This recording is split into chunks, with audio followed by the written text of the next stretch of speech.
Hello, we're the Ravens from the Green Garden Schools, and my name is Kayla Kipto. Nyanyan Mitui, Erika Otieno, and Shanice Wanja.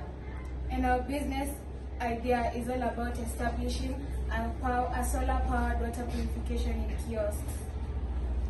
So, the features of the solar-powered purification kiosk are: number 1 is solar-powered purification kiosks.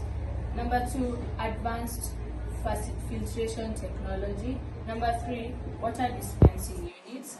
Number 4, regular maintenance and monitoring. And we are going to talk about the implementations. Implementation number 1 is site selection. Implementation number 2 is collaboration. Implementation number 3 is training and employment. Implementation number 4, water quality testing. Here with me are the revenue models. We have partnerships with different countries. We have water fees and value-added services. Last but not least, we have the impacts that take place. We have access to clean water.